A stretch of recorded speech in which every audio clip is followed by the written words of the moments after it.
Fix my blueprint to fix the Republican Party of Virginia coming up. I'm piecing it together. I'm determined. We're not going to go through this again. I'm tired of losing. I'm tired of going through these election night broadcasts where every single time we get shellacked. I'm tired of no messaging. I'm tired of the whole thing. I'm sick of it. Are you sick of it? Because I'm sick of it.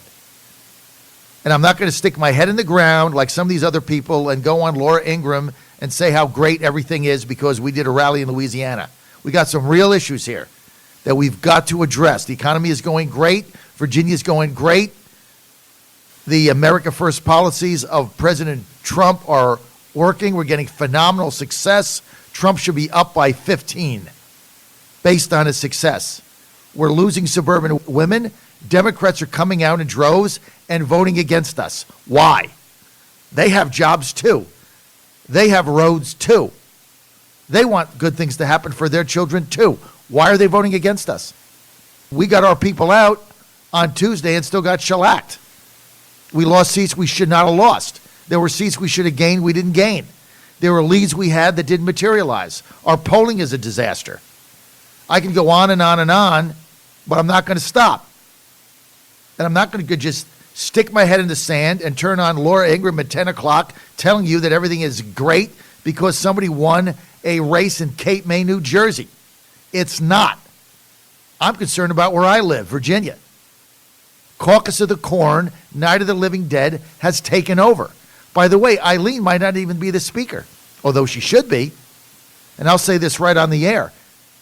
Eileen Filler-Corn should be the speaker. She earned it. Now, is she the most organized? No. Is she the most competent? No. Does she have the best leadership ability? No. Is she decisive? No. Should she be the speaker? Yes. Why? She got it done. Do you believe in results? Does anybody anymore care about results? I care about results. I live and die on the results needle. Results is all that matters. Eileen Filler-Corn got results. She didn't lose a single new member that she got elected. Not one. Now, we can make fun of Caucus of the Corn, and we can make fun of her funky leadership style and the fact that she's ready, aim. I'm not going to shoot today. We can make fun of that.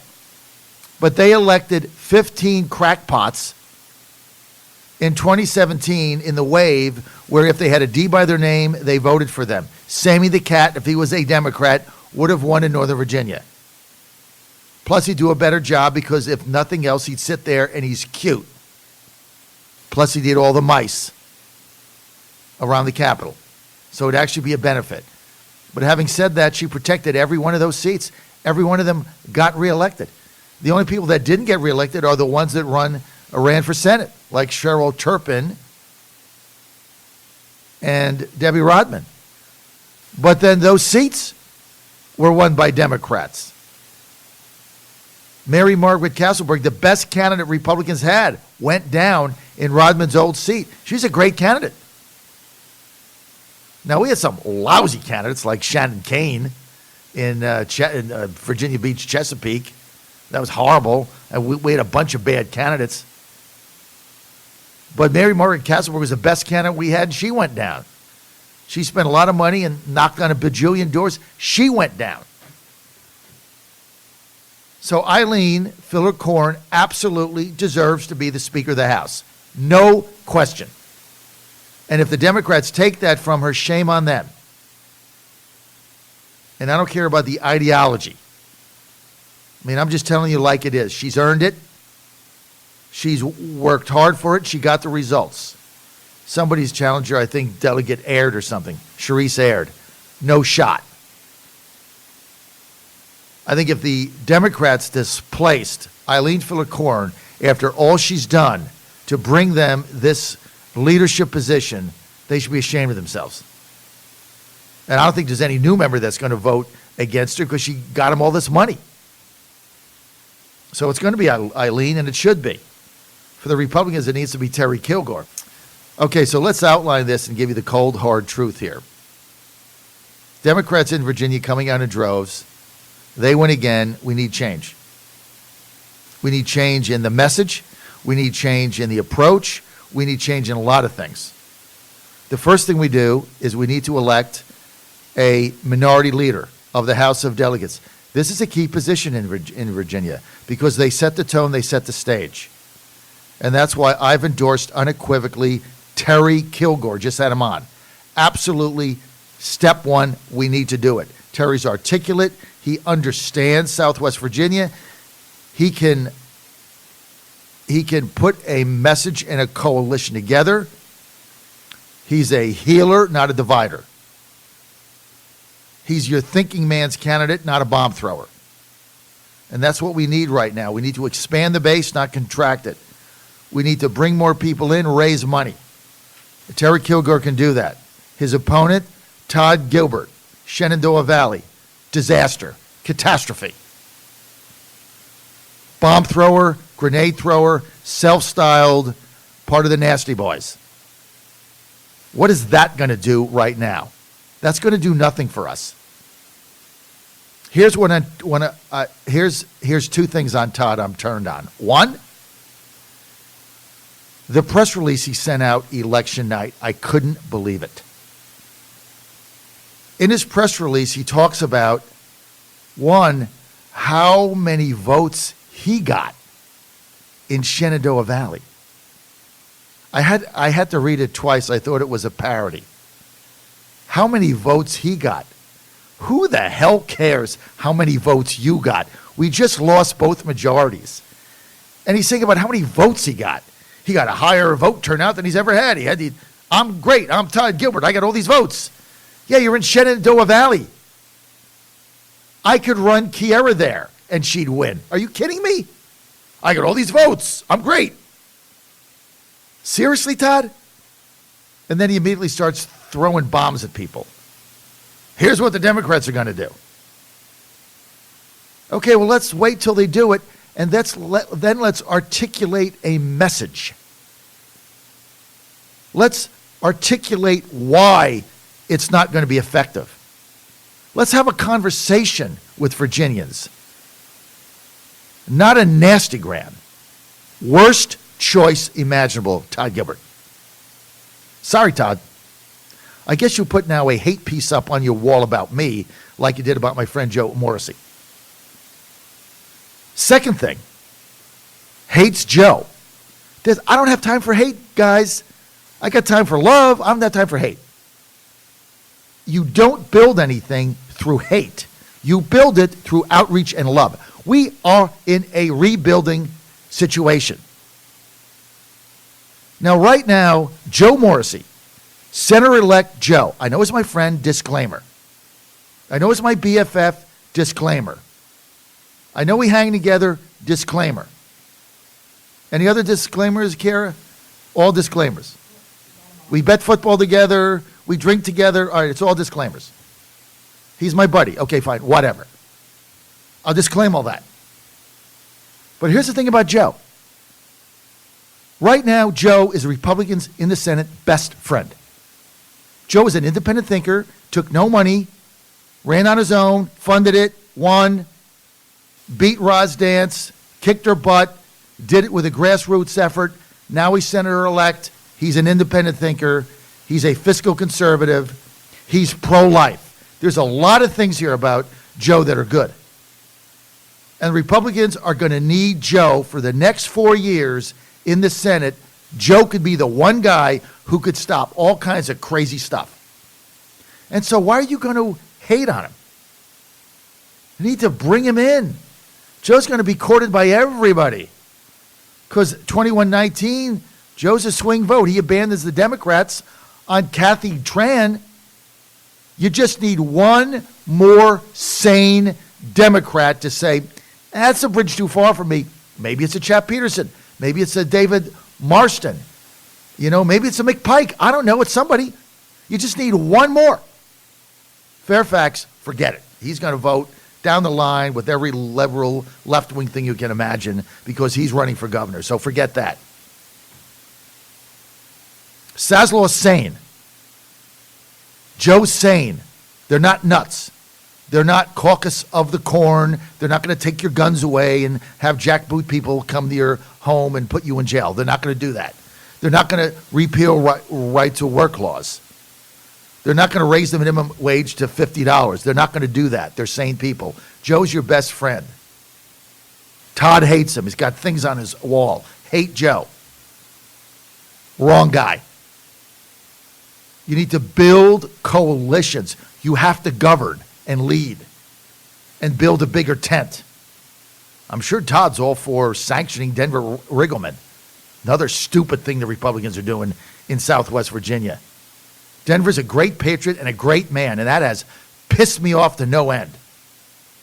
So the first thing we need to do, Terry Kilgore needs to be minority leader. That is number one. Number two, we need to take the party back from the conventioneer wackos. We need to take the party back.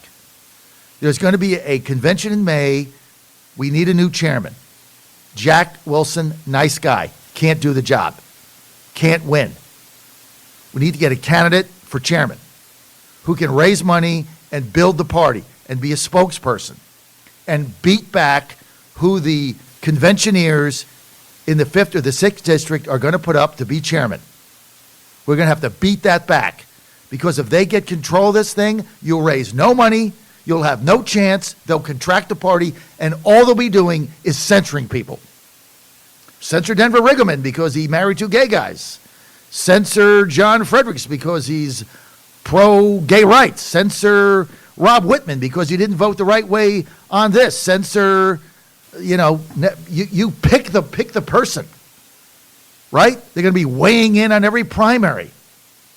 There's going to be conventions de jour, tearing the party up further. And they're going to put up a candidate. Maybe it's Cynthia Dunbar. Maybe it's Scott Sayer. They'll find somebody. Maybe it's the guy in the 5th district chairman. I can't think of his name. Maybe it's him. They will put up a conventioneer Cynthia Dunbar candidate. And in the land of the blind, the one-eyed man is king. They will win. And they will turn this party into a litmus test machine. Whatever is left of it will further contract. And then we can't win in 2020. Why would we do that? So we need a candidate to step up, raise money, beat them, and then reach out to them.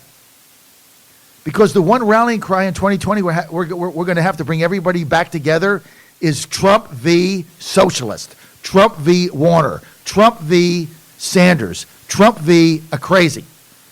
That'll bring everybody together if we have the right chairman. So that's why for chairman, I'm for Sean Spicer.